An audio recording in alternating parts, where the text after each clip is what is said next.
So, hello mga kabusing. Ayan, first day of Ramadan today. So, wala masyadong tao dito. Ayan, dito sa Liwan Hamala. Ayan.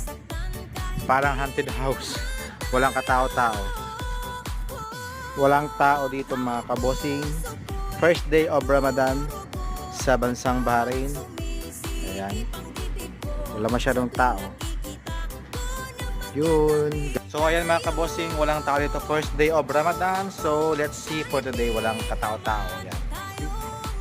Wala ka talagang tao kasi first day of Ramadan ngayon. I don't know kung bakit mga kabosing.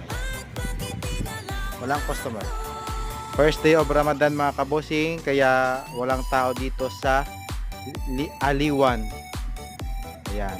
Mas okay pag walang tao, makikita mo yung view dito sa Liwan Hamala, Bahrain.